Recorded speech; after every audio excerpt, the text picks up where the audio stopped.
Welcome to Plasticity, the Director's Cut. I'm Trish Hyde, and I have the privilege of working closely with Doug Woodring, the founder of Plasticity, and for the past few years we've collaborated on some amazing events that have really shaped the global understanding for circular economy. So without further ado, I would like to introduce Doug Woodring, live from the studios of Plasticity. Hello, Doug. Hi, Trish. Great to see you here on Plasticity 14. Can we roll that intro video? Is that okay?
You started this back in 2012 with the Rio Earth Summit. I would like to share with everybody what got you excited about it back then and prompted you to start this movement. Sure. Trish, first I would like to introduce Trish Hyde because she's been our partner with this for many years now. And as Trish just mentioned, I met her on a panel at a discussion in Melbourne. And I said, wow, who is this? And it turns out Trish was the CEO of the Australian Packaging Covenant. I invited her to Dallas, and she came immediately to our Dallas and our Los Angeles events. And ever since then, we've been working together. So we launched Plasticity in 2012 in Rio. At that time, there was a lot of discussion, of course, around the environment with deforestation, with climate change. But plastic wasn't so much on the radar. And it was very important for us to be able to showcase that there actually at that time were so many solutions and innovations already available, but we just weren't deploying them. This was 12 years ago. So fast forward, we've had events around the world. We had a great one in Shanghai at the same time as the China Plus event. We had one here in Hong Kong, Kuala Lumpur. We hosted one last year in Fiji for smaller nations. And when you think about solutions for smaller nations, really almost all municipalities around the world, unless they are a large city, are much like a smaller nation in the way they operate and their jurisdictions. We then ended last year with a great event with UNEP and the Sea of Solutions, which this year is a continuation of. And obviously, momentum around the world has grown a lot in this space, and we're going to talk a little bit about that today. Yeah, and it is thanks to UNEP that we are back again for this shortened edition of Plasticity, the Director's Cut. So thank you very much to Sea of Solutions for inviting us back. Doug, just taking us through some of the learnings that we have had over the almost decade of producing this forum, which is always focused on the positive solutions and positive outcomes. I've picked a few highlights that have come out in the last couple of years that I want to share. But before I do, what would you say are some of the big ticket items that have shaped your vision of plastic circular economy? Well, I think this is always a big challenge that we're trying to solve, and there's so many pieces to the puzzle. And I think one of the strong points that we've seen through all the events is that when you have collaboration and when you have multi-disciplines, parties of an innovator, a brand, maybe a municipality, different stakeholders, NGOs who work together, and you get the Big Bang effect, which is 1 + 1 + 1 = 8 instead of just 3 or 4. And I think this is such a complicated problem around the world that is very localized in the way it needs to be solved. And bringing all of our speakers together who are touching all different points of the spectrum and never often meet each other, just seeing that come to fruition and having them talk to each other really has been what's driven us and the excitement, because we can see that the benefit of bringing all these people together. And you might say that happens at a lot of conferences, but I think when you really focus on a topic, in our case, which is trying to find a way to make a second life plastic not become waste, that's what plasticity is all about. And I look forward to see some of your slides here on some of the outcomes that we've had. Fantastic. So thanks, Doug. In fact, I will move forward into the slides now because I think there's some quick learnings that will get us all on the same page. And there we go. The first key thing to mention, there are 3 themes that have really struck us. Market failures that exist, the very fact of circular economy needs to be economic. So the supply and demand factors are not working great. The polarising terms, pollution, scrap, waste and circularity, I'll show you that in a moment. And of course, the trading of plastic as waste. So the polarising terms, when you think of pollution and marine litter, that is the absolute extreme of where plastic is doing full harm. Circularity is the opposite end, where we are able to enjoy the benefits of that plastic in its continuous use, reusing the resource. In between, you've got waste and how to actually harvest that waste. The other thing that's really important to clarify is that this is not, as Doug said, this differs by region. Asia is very different to Europe.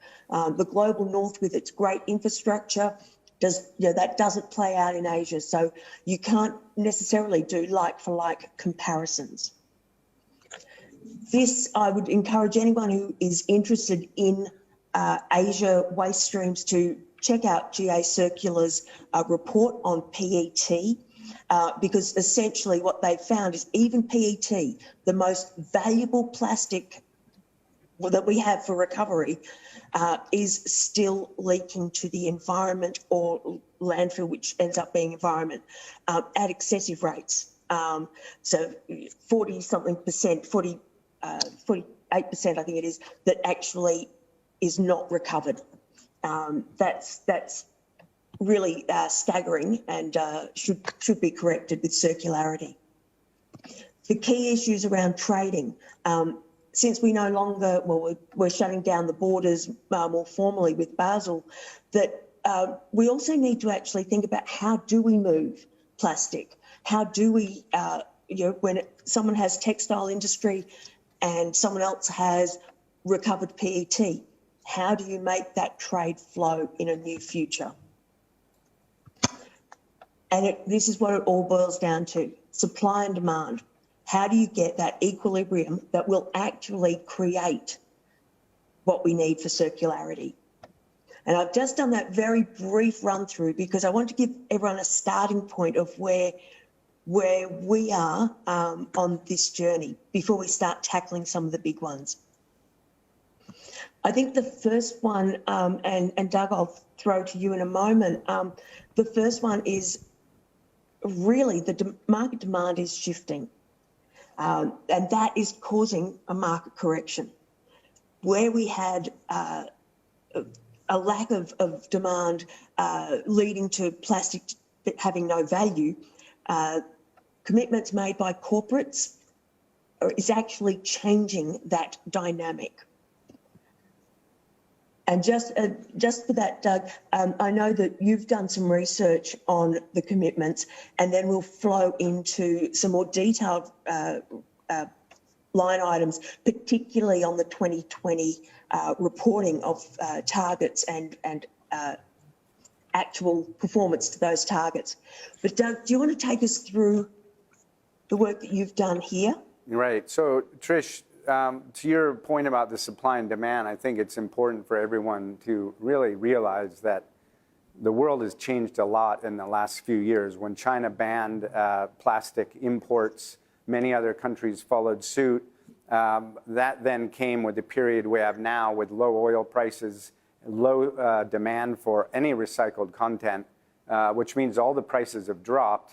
But at the same time, we have global commitments from large multinationals around the world to increase their recycled content in material or increase the recyclability to 100%. The key one is increasing recycled content in their products. And the problem today is very hard for the supply chains to feed and give the material to these large companies who literally need hundreds of thousands of tons of material a year. And it's simply not possible to find that in our waste stream and environment today because we have not been investing in recycling and waste infrastructure enough to supply the 20 or 30 or 40% increases in recycled content that these companies have made. So 2 years ago, we were asked to do a survey from the United Nations Environment. We finished about a year ago with the premise that a lot of commitments are being made, but they're not necessarily being followed through with. They don't necessarily make the impact that we want, and they don't do what is planned. And we looked at 580 global commitments from the private sector, public sector, and the NGO sector, and found that most of them were actually not being achieved. Now, that doesn't mean that they were wrong. It doesn't mean they were set up the wrong way and they didn't have funding. But sometimes people changed. The departments changed. They didn't necessarily follow through, and they weren't transparent. So it was very difficult to actually find on websites and other locations if these were happening. And if you could go to the next slide, we can show you what we were looking at when we measured this. The current plastic commitments today or up to this date have been basically around building awareness, using science to investigate what the causes and problems are, maybe to promote different policy considerations. They often were one-off commitments. They didn't use a lot of sharing and collaboration, so one commitment is made, then another community doesn't necessarily learn from it. And if we continue with this business as usual style, which is basically make a commitment, feel good, and hope that the next 5 years gets better, we're not going to get very far. And there's a few reports that have come out that talked about this.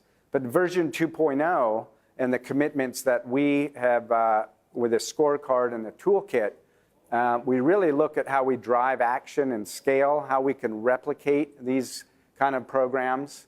Are they funded? It doesn't matter if it's a big project or a little project, but it probably needs resources and funding. Do they work with local governments and local municipalities because you need the stakeholders to be aligned? And can you accelerate and magnify these commitments by bringing in other partners? And usually that happens. And when we go to the next slide, you can see how some of the scoring and the facts fall out. So we looked at all the different types of commitment makers, the interventions that they wanted to do, whether it's waste management, whether it's a cleanup, whether it's different packaging, different type of material. Where was it? Was it on land? Was it in water? Was it in the ocean? Was it in a stream or river? And then we look at the velocity. What is the timeline to completion for these? Is it tomorrow? Is it in 5 years? Is it in 10 years? How much money was committed? If you have a small project, it doesn't necessarily mean that you need a lot of money. It can be extremely powerful and strong within that space. So it's not all about money necessarily. But if you needed funding, What was the status? Do you need more funding? Is there follow-on funding? Is there a third party that's going to help scale this up? And data capture. Transparency is one of the biggest things that we found to be lacking. And the problem with that is it reduces trust. And when you don't have trust, then the community doesn't necessarily feel good about the companies who are undertaking it, or the NGO, or the government who might be doing it. And so this is what we're trying to bring about as a better scorecard and toolkit. And magnitude, multi-actor, are there many people involved? Is it just one actor? It doesn't matter, but if you think about how that's going to be planned, is it a high income, high impact opportunity early, or it's a slow program that's going to gestate over 1 year or 3 years and then really pick up speed? And what is the intent here? Is it to make educational changes? Is it to drive policy? Is it to drive science? Is it to drive cleanups and sustainability? So if you go to the next slide, we can see some of the toolkits. So we have a scorecard. If you've made commitments in the past, you could look at the scorecard and the toolkit and improve those. If you're going to make new ones for version 2.0, you can come out of the gate with a whole new plan that is most likely going to be ready to work with others and replicate. So we're looking at the interventions. Are these projects done in different countries, in different cities? Can you learn from those? A lot of time we don't try to learn from each other enough. What are the expected goals and outcomes? And who's collecting the data? And what is your score? So when you evaluate this, self-evaluate it before you go into the commitment making, you can almost pre-decide whether this is as powerful as you wanted it to be, or whether you have to tweak a few of these points. If you go to the next slide, we can talk about, I think there was one slide before that. Yes, Doug, sorry. The point, happy trigger finger. The point is that when we now have this scorecard and toolkit, and I'll get into this a little bit later, as entities want to get engaged in plastic pollution around the world, and they do. It is big in the press. Many governments are on top of this. Everyone wants to know how. Many of the public wants to be involved, but they don't know how to get involved.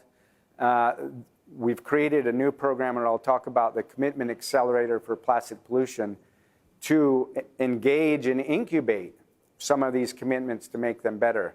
And we believe through our work and plasticity that really having this collaboration of people together and making commitments and having visibility is going to be what changes the supply and demand situation, what is going to be what brings innovation and investment into the recycling sector, much needed, and the innovation and job creation that comes along with all of this.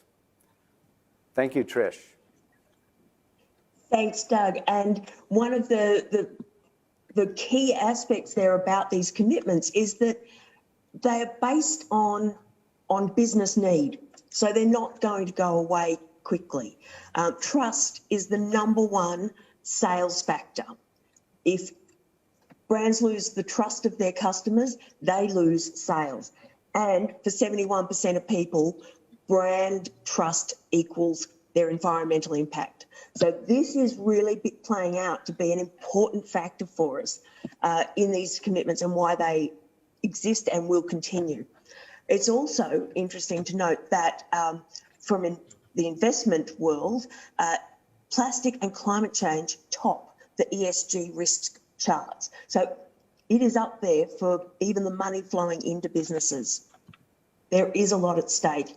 And as Doug said, there are commitments out there like this one that by 2025, on average, 30% of packaging will be made with recycled content. Now, Ellen MacArthur Foundation have done their annual report, the 2020 report, a progress report, and we've done an analysis of what we've seen. Here's a highlight.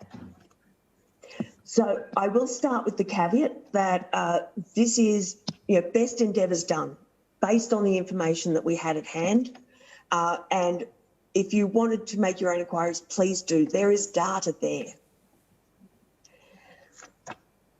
Interestingly, if you look at the size of the plastic packaging marketplace, there's, it's big, 144 million tonne. The proportion that is covered by commitments is estimated to be only 5.3%. That's because there are 20% of the companies that are committed to targets represent 20% of total packaging, but they've committed to partial content. So that leaves us with 5.3%. Then you drop it down even further when you actually look at where they are currently. Currently fulfilling 1.3% recycled content to replace fossil fuels. But I also want to put this into perspective even further. We've got some level of recovery, we've got some level of non-recovery.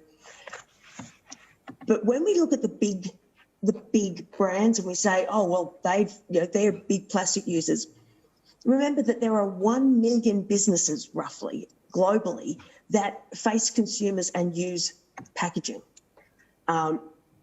Then of that, you've got 20% that have made commitments. That's good. More should make commitments. Then of all of those, there's only 17 businesses that publicly reported on that packaging.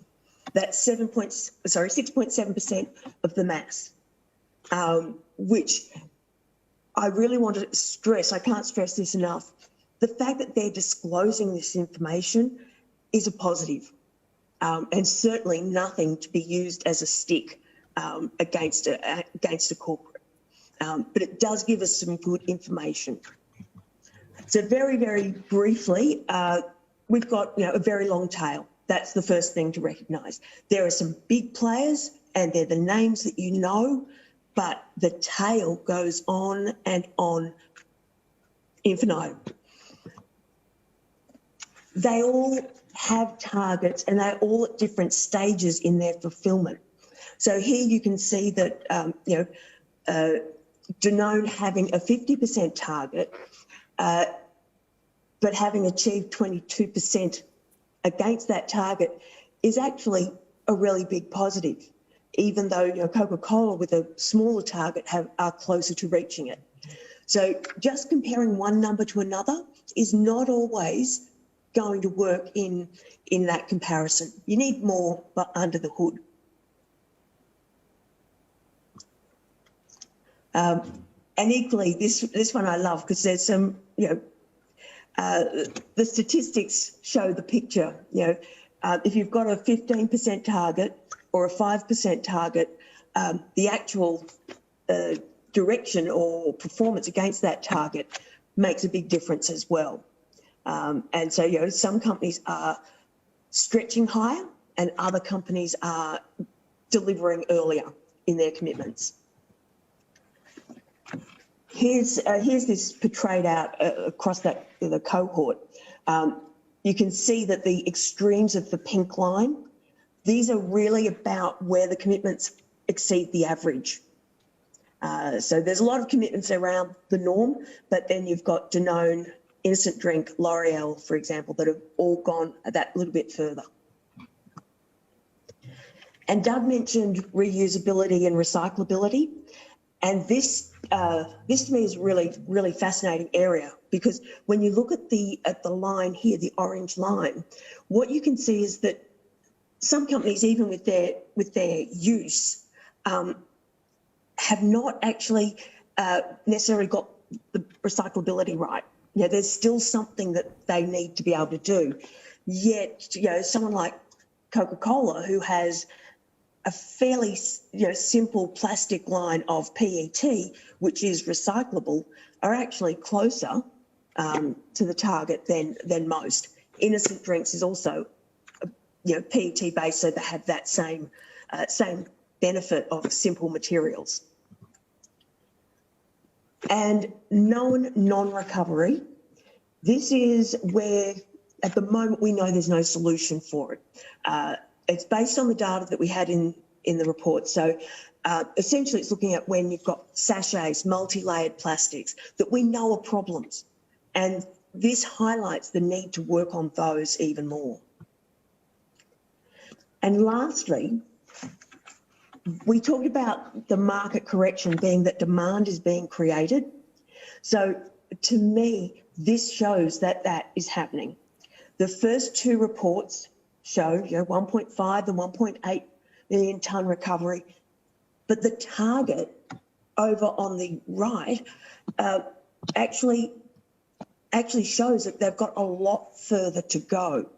So if you think about it, the growth rate has to be 35% to actually, to get us to that. So each year the market will be growing. There will be more recycled content demand. So this is a positive step and takes us to the next layer of our session.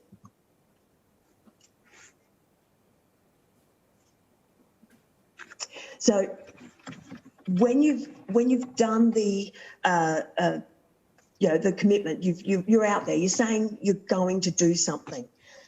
To actually make the change, you need to actually know what it is you're changing. So this is where measurement comes in. Now, measurement, the IUCN has done a study of available measurements out there, and what they found is that 80% of businesses felt they were missing the adequate metrics to actually measure, understand and make the change that they need to. How do you prioritise without a metric? And they came up with this diagram, which, as I know it looks complicated, it really does summarise the parameters on which we are trying to measure. There is the company aspects where they can action, and there is the environmental impact which happens at a location. So if you think about those as the two axes, then they identified two groups without that overlay. So for a corporate to be able to understand their footprint, telling them that there's a problem in the environment isn't necessarily easy for them to connect to their product. So people like Doug, and Doug actually was the originator of measurement for plastic. Doug and his colleagues established the Plastics Disclosure Project. And if you can see very focused tightly, you can see that Group 1 is all about giving information to corporates for delivery and for action. So I would like to throw to Doug to take us a little bit more through that, through plastic disclosure, PDP.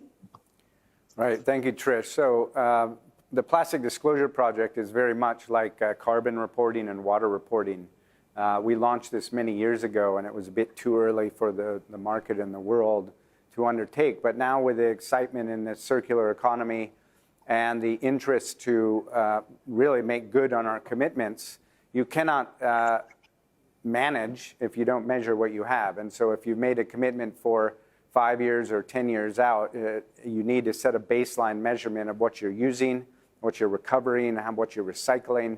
If you could go to the next slide. You see there that we do only recycle 15%, and some say 10% of all plastic globally. This goes back to our supply and demand challenge. And one other thing I wanted to comment there is Trish talked a lot about food and beverage and healthcare type personal care products. Remember also that the athletic wear and many other industries are also chasing for the same material. So PET can be used for fabric, like my suit, which is my plasticity suit, and Adidas, Nike, Reebok, all of them are looking in the same zone for PET bottles, just like the bottlers are looking for that. So some of the challenges is how are we competing with the low virgin material prices? Today, that is a very big challenge, because on the other side of the coin, companies often say, well, it costs too much for me to use recycled content, so I'm not going to buy it. So we're stuck in this conundrum, and unless someone really shows the demand to purchase, you're not going to get the investment in the entrepreneurs and the sorting and the collection to get you that feedstock. COVID has brought all kinds of issues. We've heard about that in this conference with PPE and food waste. That will probably bring new opportunities in reverse supply chain, recovery of material back from the home by the delivery people. One of the big challenges is the lack of rules and standards in packaging. If we do not standardize the materials that we use to wrap a product with the colors and the chemical content and the melting points, very difficult for the recyclers and the people in the chain to recover that and collect it. Landfill avoidance, and communities often also think, well, I don't have recycling and I can't get into the game, and therefore they put their hands up and they say, I need to landfill it or I need to burn it. And that's not true. There's many machines that can be scaled across small communities that can help with just grinding and shredding and packing, densifying, so that they can get into the supply chain of moving valuable material into a market. And that's some of what PDP helps to bring out. Next slide, please. Because when you start to measure what you have, you understand what the volume is there. Just in the circular economy market, and just looking at what the US produces in terms of packaging waste that goes through a landfill, estimate of $8 billion worth US of plastic going unsorted, untreated. And there's a $4 trillion market estimated for the circular economy. But our systems are not in place at all to drive this. And this is in the next slide. This is what we want to be talking about with all of you, in this community. Measure, manage, report. If you can't do that, if you can't put a mirror up to your face in your company, in your industry, your municipality, and say, oh, I do this, it's not meant to call anyone out. It's not meant to be a bad number. It's just giving you the number and the power to be able to make those decisions. Next slide. So we have the obvious objective is to reduce the amount of waste in the environment. And that can come through a variation of means. Obviously, no garbage, use of recycled content, much higher volumes, use of new materials, reusing materials. When you have PDP engagement, you then have all kind of management strategies. You can look at your supply chain from warehouse to warehouse. You can look at material recovery, which might not be for yourself, but it might be for a third party. This is where we talked about the collaboration of groups that often never talk to each other or maybe haven't worked together. But if you have material feedstock and they didn't know you can provide it, this is a great way to get that material into that supply chain. Metrics, you want to know how much you have. You also want to know what you're doing with your brand and your packaging, because these days with ESG, environmental social governance reporting that the investment world and the pension fund world is very interested in, you will be a step ahead as a PDP participant to be able to talk about all these points. Of course, you can't get every single one and go to zero plastic use. We know that plastic needs to be used, but we don't want it to become a waste product. Next slide. I think this is for you, Trish. Municipalities, another area. We're going to talk a little bit about that later when Mr. Wycliffe comes on. But governments can make a big impact here. They can change the way that the community sorts and recovers material, the way that people appreciate the water and don't let their rivers, creeks, and streams flow out, because that first focus then gets people thinking about where does it come from, who put it there, how can we recycle it. Next slide, please. And now we're on to pump. Yes, thank you, Doug. And the importance of measurement should not be underestimated. And what I would like to share in a little bit of, I will say it's a gratuitous self-promotion, but you can't argue against me, so I'm going to go do it. So this is a little bit about how my business has tackled this idea of how do you actually measure and articulate that better. And we already know why. It's because investors are saying you have to manage your plastic risk. Your consumers are saying, I want clean. Employees are saying, I want to work for the companies that are clean. And essentially regulators are prepared to regulate. And that is not pretty if you're a multinational. You want to actually try and head that off. So what we have done is we took all of the life stages of packaging and plastic packaging and boil it down to the key elements that are design related, that are impact related, and end of life related. So purpose of use, what the material is, what's its likelihood of getting into the environment, and what its impact is once it's there. And we synthesised all of that down into a single metric. And I'll show you how that works. We also have the detailed reporting, but when you're communicating with someone else, having a number helps you. Think of it like a temperature. If I tell you that it's 18 degrees here, you'll see that you'll think, oh, very cool. But you know what it means because it's a number. So how it works is we take the company's information about a product and we apply external data sets, publicly available, verified, third-party data sets. And this is important because that melds the two together. Applying our algorithm, that then gets us down to the number. And this is important because you're measuring a product's packaging by location of manufacture and consumption. And so that really starts to boil down or bring some of those impact factors that brands haven't been able to incorporate into their work. It brings it in. So they know what they're measuring and they understand the impact that they need to reduce.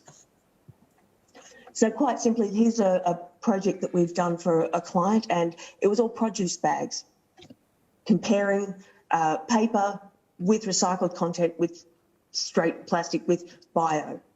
And because this was all in Australia, you can see that the bio bag, actually, while it should perform really well, we don't have the composting facilities set up for the mass collection. So ultimately, if the infrastructure isn't there, you can't get, it's actually not a good thing for the environment. The recycled content produce bag ultimately showed a slightly better result. And I should add, 10 is bad, big footprint. 1 is good, small footprint. But the paper bag actually doesn't have a really good second life because it's small fibres. And then we get into the detail where we can take you down to really integral information to help you identify where you need to make the changes. It's not always polymer. It could also be your internal accountability, your contracts with your manufacturers. Now that's enough of that self-promotion. I think it's time to talk action and how we, as a community, as people passionate about creating circular economy, how do we create the action? And I wanted to share with you one group that has been doing a really good job in my view. Plastic Starter Challenge from the Incubation Network recently ran a data challenge, and the 10 companies that you can see up on the screen were the successful companies in getting into that cohort. Each one of them works on bringing data to life in corporate solutions or community solutions. They are the entrepreneurs that are making clean tech real for plastic. So, moving away from solar panels and getting into plastic and its recovery and use. So I can wholeheartedly recommend checking out any of these guys, and please do. That was also to show you the scale. There is a lot going on. Now, there's two things that Doug and I would like to particularly talk to you about or share with you. And Doug, I'm going to pass to you to talk about the how you have morphed your learnings and your understanding of commitments into a new, novel and entrepreneurial program. Right. So before we bring in one of our special guests, Secretary Wycliffe from Fiji, I'd like to talk to you about the CAP program. And first, we'll show a short video, and then I'll talk to you about the Commitment Accelerator for Plastic Pollution.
A report, instead of just having it be a report that maybe not many people look at, we've created an organization which is now really an incubator for helping commitments. It's not an incubator for a startup in the innovation space, but it's an incubator to help bring commitments together and have people collaborate and the knowledge sharing to really reduce plastic pollution. And that can be at all different levels. Whether it's cleanup, a packaging innovation, a policy commitment, something that the community is doing together over the long term for collection. If we go to the next slide. So we're just launching this, and we're very proud and happy to have 3 island nations as our early flagship nations as partners. We've chosen the islands of Fiji, Seychelles, and Curacao in the Caribbean, both because they're regionally important in the ocean areas that they reside. They're also leaders in sustainability in their respective communities. But Trish, they also are impacted a lot by this problem of plastic pollution, and they may not be the ones who are the ones actually making most of the pollution. But we know plastic is a localized problem, but once it gets into the environment, it moves around like air pollution and really doesn't have borders. So today, go to the next slide, we're going to talk about how we've brought CAP to create this organization. And we have Secretary Wycliffe with us to talk about how Fiji will be involved. But there's 4 main areas where people might have interventions in their community with the commitments they're making. That's types of water bodies, which could be rivers, coastlines, oceans, and lakes. Different conveners can be NGOs, it could be a school, it could be a business, a university. Different stages within the circular economy system. It might be recovery, it might be collection, the actual processing of the recycling, or the demand side and the purchasing of recycled content. And the types of material itself, and how are you recovering or reusing or switching some of those materials independently. So at this point, I'd like to bring our special guest, Permanent Secretary Joshua Wycliffe from the Ministry of the Environment from Fiji. And we're very excited to have him as one of our flagship supporting countries for CAP. And I'd like to talk to Joshua, Mr. Wycliffe, about some of the programs you have in Fiji and why you believe it is important to go to this next level of engaged and collaborative commitment making. Thank you for joining us today. Thank you, Doug. It's my pleasure. I'm delighted to be here this afternoon and evening in Fiji. Thank you for giving Fiji an opportunity to express and to also showcase what Fiji has been able to do and what Fiji hopes to do in partnership with CAP. Like you said, Doug, in a world of growing environmental concerns and challenges, the commitments from CAP as a partner in this new global program that you were just talking about, it has and it will continue to help us with our trajectory in transparency, community action, and also help us reduce even further the plastic pollution. So we are grateful and we are delighted to be able to learn and as well as show what we have done to date and also, as I said, learn for ourselves and also showcase the rest of the world what we are able to provide, an expertise and experience that we have picked up along the way in the last few years.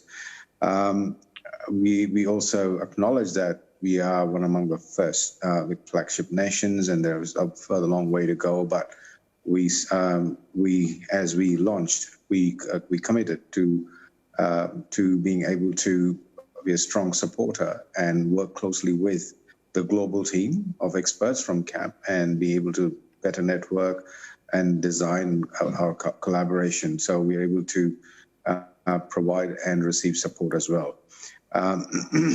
We have been in the region a leader in sustainable development, and particularly in terms of plasticity and being able to work around ways and means of how we could avoid, rather, if I could use the word, evils of plastics. So let me start with, I very much appreciate what CAP is able to present to us and what they're able to showcase and work alongside with us. One of those points that I'm really appreciative of is the measurement part of it.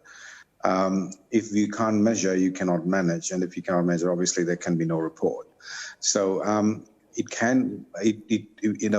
very first conversation we had made a real impact on measurement. We have started, let me talk about measurement. We have our first nationwide oceans plastic trash audit program, where we have ocean audit nets, especially river mouths feeding into the oceans. We have trash audit nets that measure and provide us with the statistics of the plastic waste that enters the ocean, the marine environment. And it also tells us, where and how and for how long it takes to reach, and all that kind of monitoring. It has helped us in community awareness. It has helped us in providing education of the communities upstream, which obviously pollute with plastics into the river water streams, and then that stream enters through the channels and into the ocean. So we very much appreciate, happy to learn further. And one other thing is Fiji would like to go is to have real-time monitoring of plastics, not just in the marine environment, but also land-based, because end of the day, the flood waters carry these plastic waste into the marine area. Fiji is a land of 333 plus islands. Our culture, lifestyle revolves around the ocean and the river banks. So we're very particular about what plastics, what plastics are disposed indiscriminately, and we have tightened our laws. We have total ban on plastic bags, so our supermarkets no longer and our shops no longer carry bags. One of those things we are working on is innovatively trying to introduce an alternative to the once existent plastic bags. So that's one area, and we're also looking at a regional hub that will measure, manage, and report on plastic bag use. So that's something we are really interested to collaborate with CAP, because with one shot we would be able to cover the entire region and have the statistics in the plastic bag business. Having said that, we still have issues with our plastic bottles, the PET bottles. Tomorrow we'll be having a second round of consultation on the CDS, the Container Deposit Scheme. we are structuring in such a way that consultation is done with the Department of Environment, and whatever we come up with in terms of the CDL as a legislation this would feed into that legislative process, and we'll have a legislation on however it's going to go, including the option of having a user pay model. So these things do require expertise and global best practice, and we do know, we do hope, and of course we know that with this partnership with CAP, we would go a long way in being able to establish it, both with speed and efficiency, and also being able to manage it better. One of those other things that we also intend to do is looking at a zero waste business propositions for programs. So we will be looking at how we could implement zero waste, especially zero plastic, across all businesses between now and 2030. So that's another major program that we are looking at. For the first time ever, the largest landfill in South Pacific is based in Suva, the capital, this area, the landfill, is where we propose to have a regional recycling hub.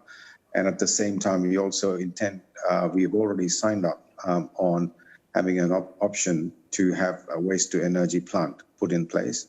So within the next 18 months, we should have a waste-to-energy plant and hopefully a recycle hub for the region. So with so much being planned, we are very proud and delighted to form a part of this first batch of flagship nations along with CAP, and we are thankful to Doug and his team for cooperating with us, working with us, sharing information, sharing business intelligence when it comes to plastic pollution, and being able to rid ourselves of this major evil that it comes in various ways and means of commerce and trade. Having said that, we will be working closely with interagencies here and the businesses and trade. We have already put in channels in place in terms of consultations, and also working alongside with legislative and regulatory measures that are being put in place. So once more, thank you for providing us this opportunity, for us being able to discuss what we have in mind and our partnership with CAP. And we would love to be part of such forums in future, as such forums help us with much required exposure and information from other parts of the world where things happen differently, yet we all have the same outcomes or similar outcomes. So thank you very much.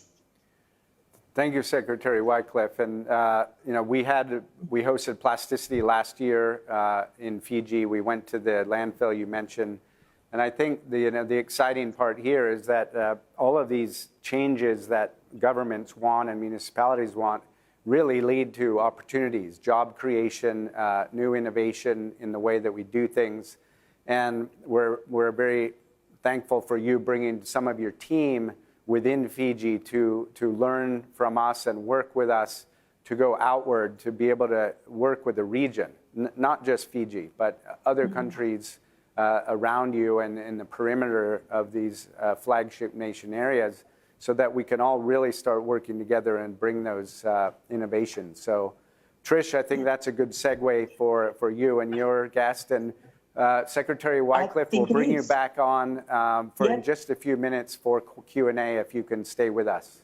Thank you. Thank you. Fantastic. Thank you. And I'd love to show you a quick video. Roll the video.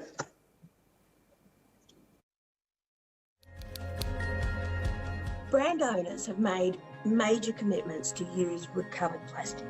We call it PCR, post-consumer recovered plastic. The market for PCR plastic is huge. In Asia Pacific, it is 22 billion, of which 4.2 billion is unmet. The plastic solution uses technology to track and tokenize the transactions. Our app connects the brand need directly with collectors who collect and earn. They collect the right plastic by type, colour, condition and location, specifically to target the brand's need. And the brands get the plastic that they need and use collectors earn better and fairer, and everybody gets plastic recovered out of the environment.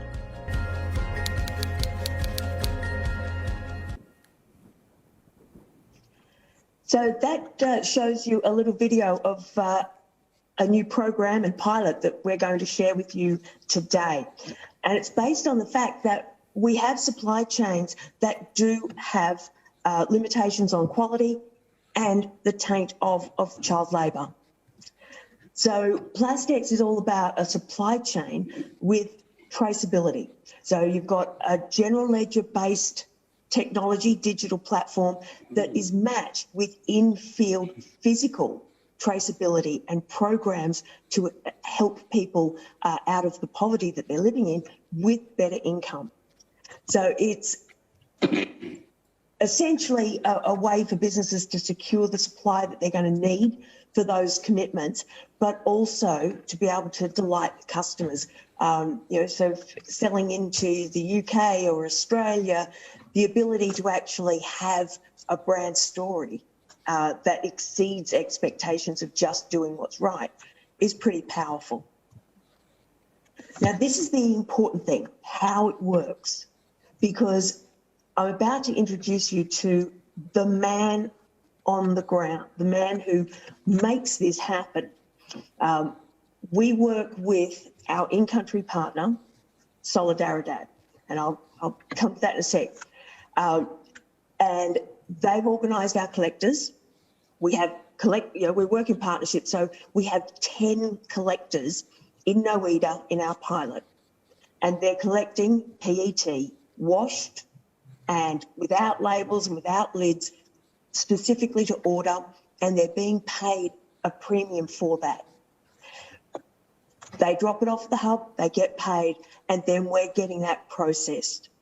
On a really positive note, we have almost signed on our customer to take the plastic, dirty plastic, and make it into structural plastic beams. First time being done at a structural level, not just your fence post, but a structural beam that can hold up weight. That's pretty cool, and it works beautifully with the decentralised nature.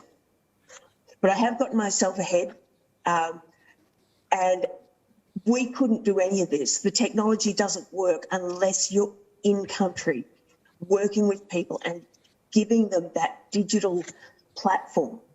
So I would like to introduce to you Alok Pandy. Please welcome Alok to the screen. Alok heads up the program on behalf of Solaridad. Hello, Alok, and welcome to Plasticity. Thank you for being here.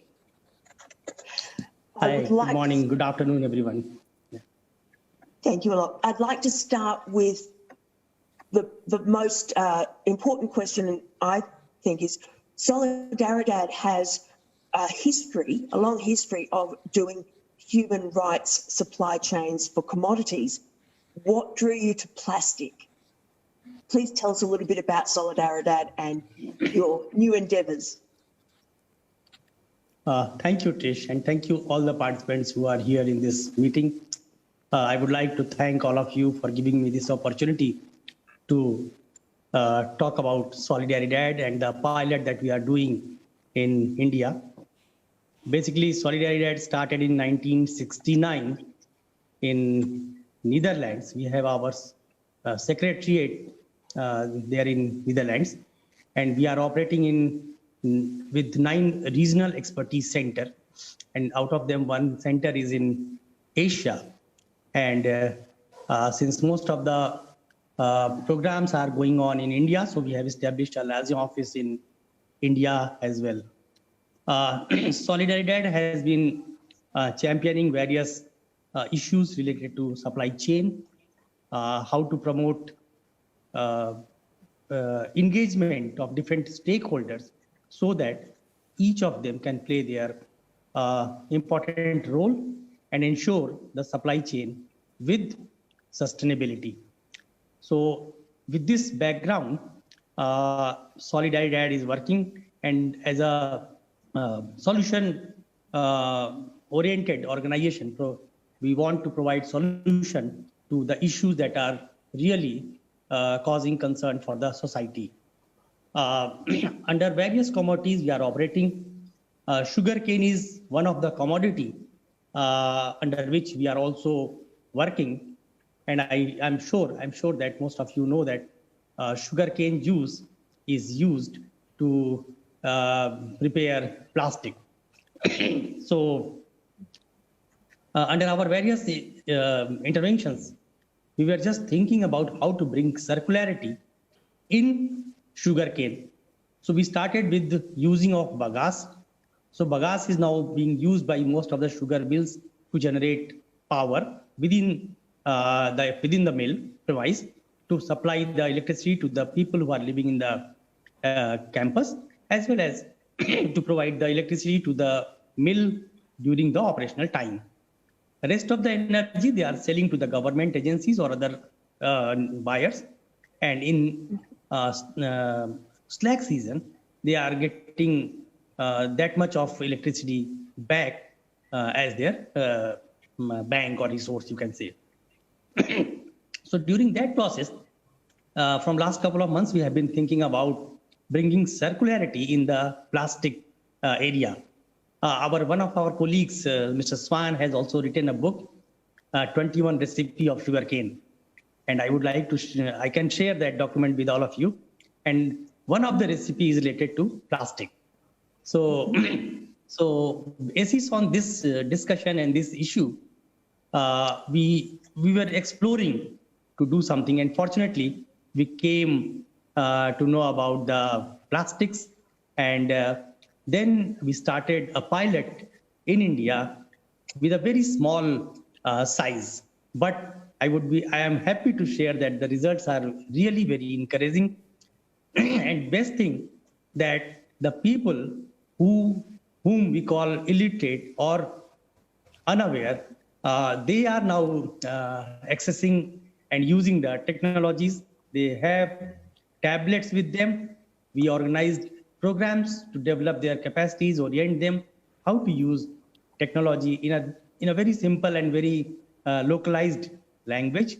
And now people are not only fixing their targets on fortnightly basis or weekly basis, but also submitting the waste that is being collected by them at a hub place where they are ensuring the quality by checking the quality of PET bottles, the labeling, lids, everything they are checking.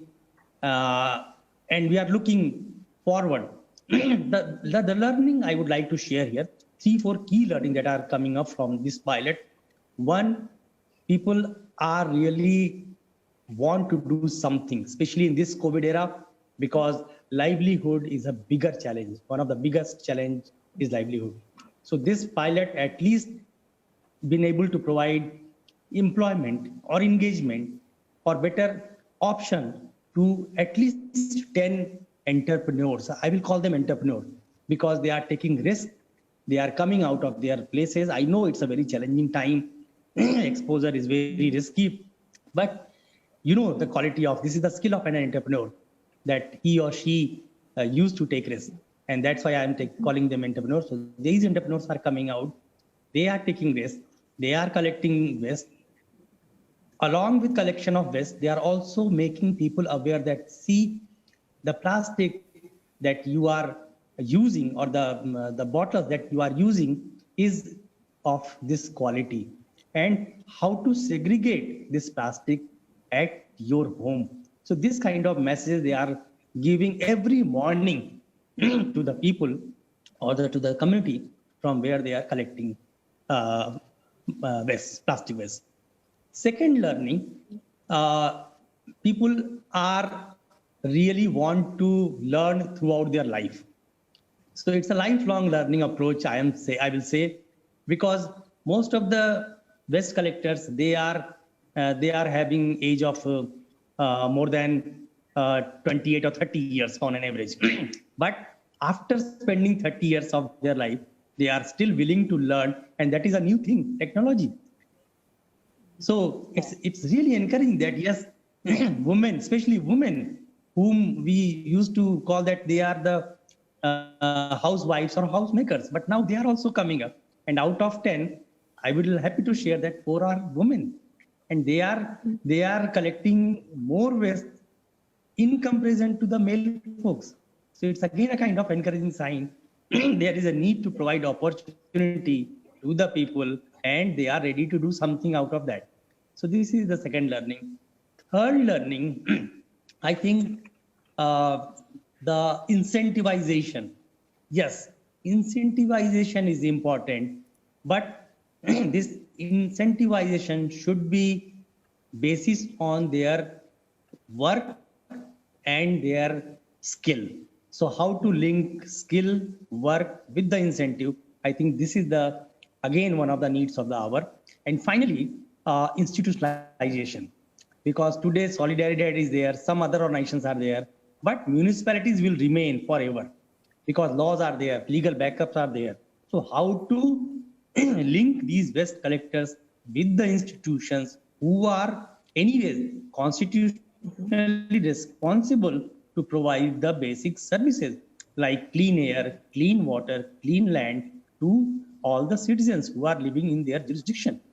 So this is the kind of learning we are drawing, and we are very hopeful that this pilot will definitely give some good results, and with the help of institutions, with the help of waste collectors, with the help of community people, we will be able to reduce, reuse, and recycle the plastic waste, which is one of the challenges in the current era. Thank you once again for giving me this opportunity to share my thoughts. Thank you so much. All the best. Well, thank you, Alok.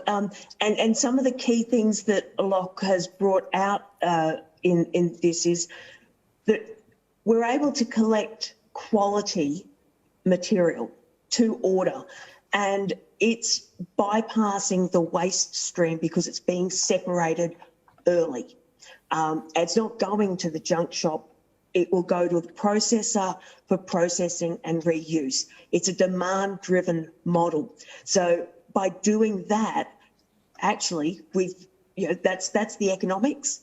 But then there's this wonderful social and environmental outcome from people being able to earn more and have a slightly better life, which I think is certainly one of the things that Alok has helped us understand how much that means.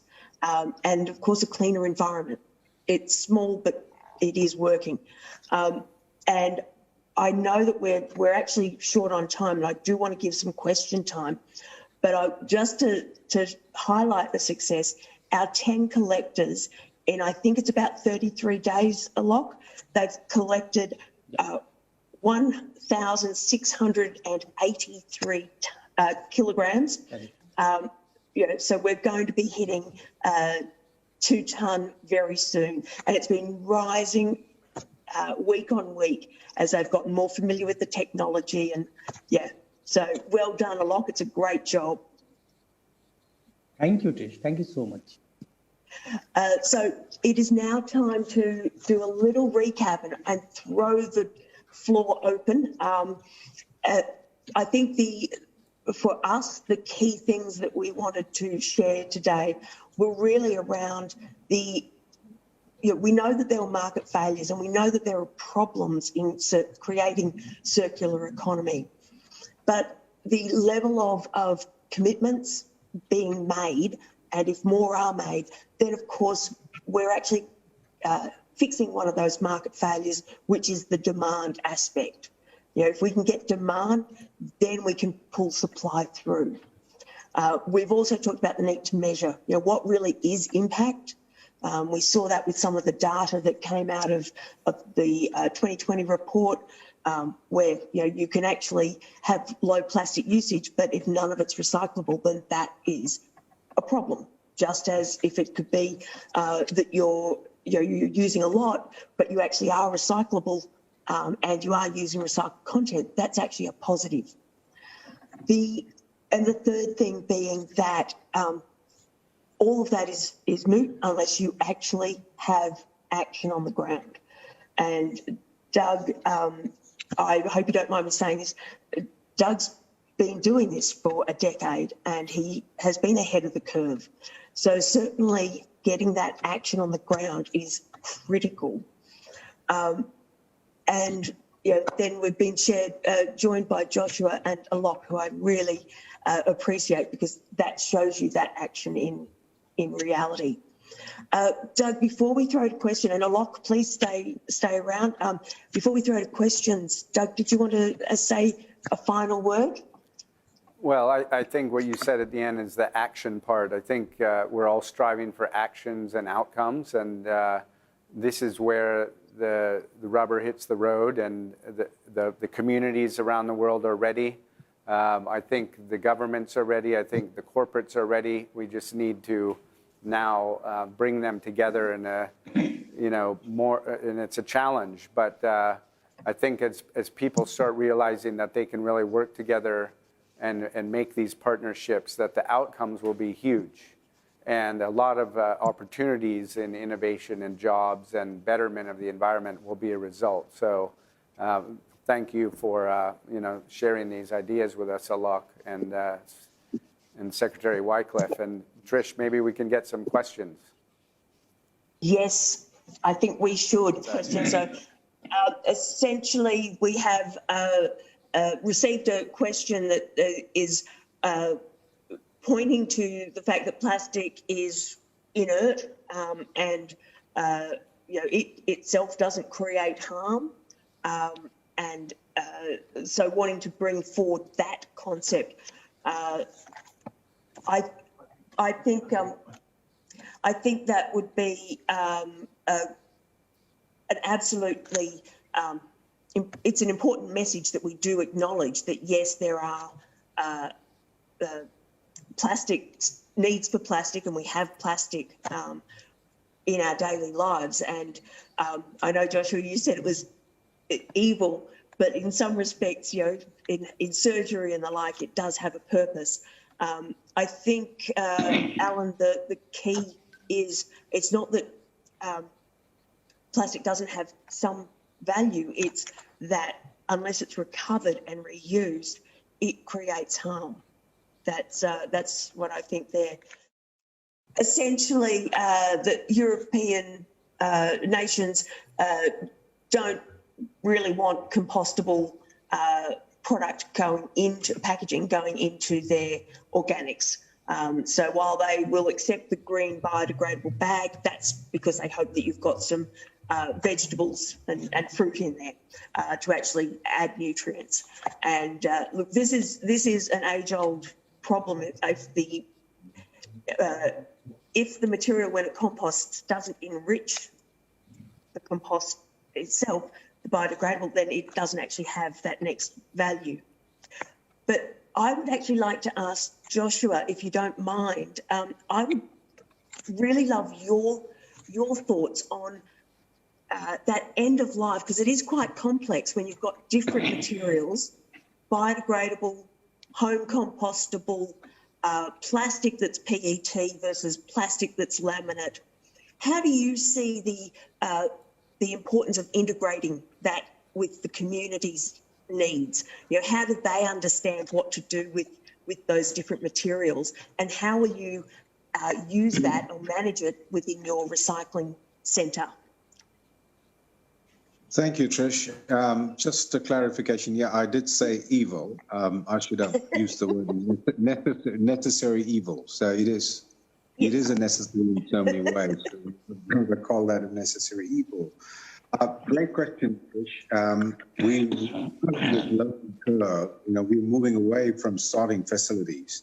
I'll give a practical example. We tried to establish a joint venture based sorting facility at the cost of several millions. And the community said, no way, it was not going to be there because of the perceived stink and the smell and of course, all the other issues around that.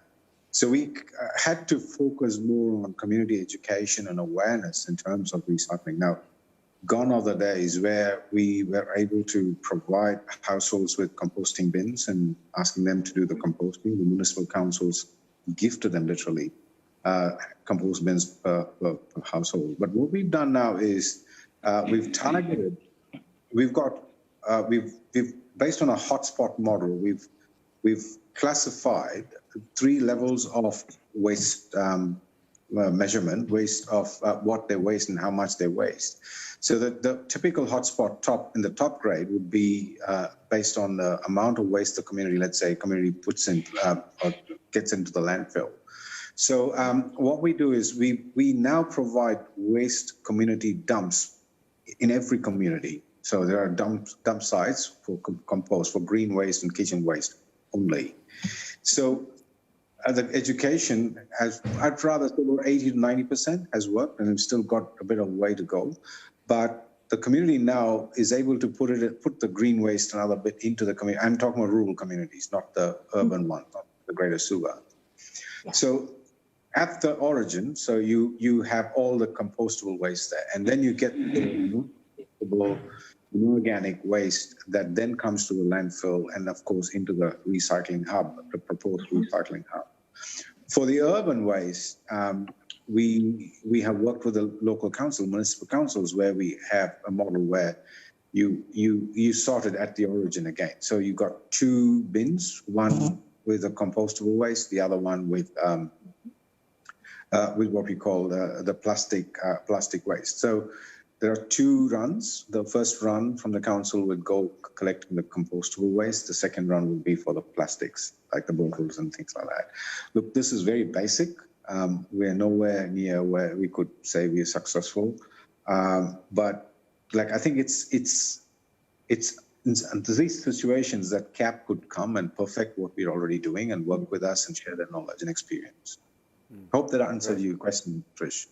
It does, thank you. I wanted to get that context from, each nation is different, regions have different dynamics, and Pacific Islands have some very, very unique dynamics that affect the waste flow and the recyclability. So thank you. Now I will quickly confer to see if there is another question, and then I will translate. Excuse me. Isn't labelling supposed to be the answer to everything? Okay, I have some strong opinions, but I will share the floor. Doug, how would you respond? I would like, I think labelling is also so a necessary evil. There's many different types of labelling. There's both the labels that tell you what the product is or has in it, and there's a label or a notification on it which tells you how it's meant to be treated and recycled or sorted when it's finished. Biodegradable material is a perfect case in point where the world does not have a good labeling system, so the community does not necessarily know if something is made from bioplastic, if it's meant to be biodegraded or it's meant to be recycled but as a plant-based material. The recyclers similarly don't know if this is meant to be in their batch of recycled content or not, and it's meant to be composted. So as a world, I think we can very much improve on our information labeling.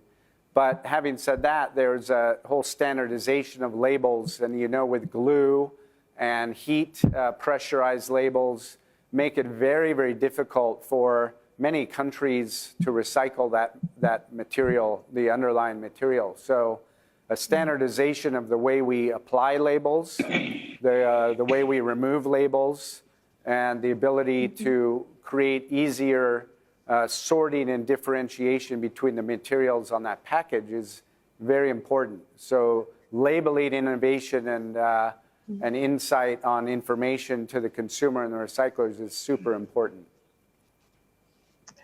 Now, I have a slightly different take in that it's great to know which bin to put it in, but if that's where the recovery stops because there's no second life market, then we've just added an element of disappointment consumer disappointment, because consumers doing the right thing actually want to see their behaviour actually result in something. So yes, if it actually helps and does get the material into the right bin, but without labelling, people know that a PET bottle is recyclable in countries where there's high recycling. So the label isn't as necessary as knowing that there's someone to buy that material. And that to me is a higher priority compared to labelling. In Asia, you can put as many labels on as you want, but there's no infrastructure. So all you're doing is labelling to get something straight into the environment. So maybe I could ask a question to Alok. In India, when you are collecting these materials for this new process, are they materials that typically already get collected, or are they something new in the waste stream that gets passed by in previous life, but now becomes a new potential byproduct?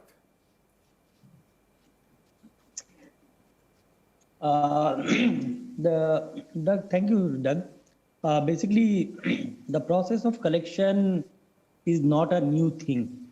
So in rural India or in urban India, at least Indian mythological system talks about the importance of cleanliness.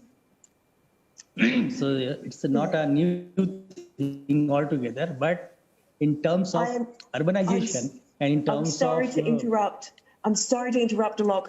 We actually only have 2 minutes left of our broadcast. Sure. And then I will try to finish it. Yes. Yeah. So now, but because of the changing lifestyle, especially in urban areas, the things are becoming more challenging.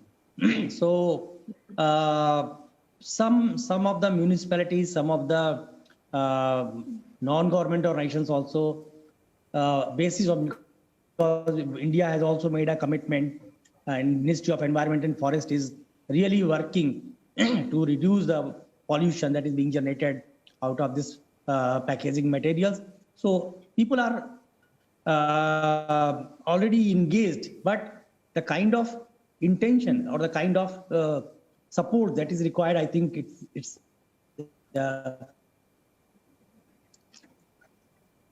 Yes. Oh, Alok, you've just frozen.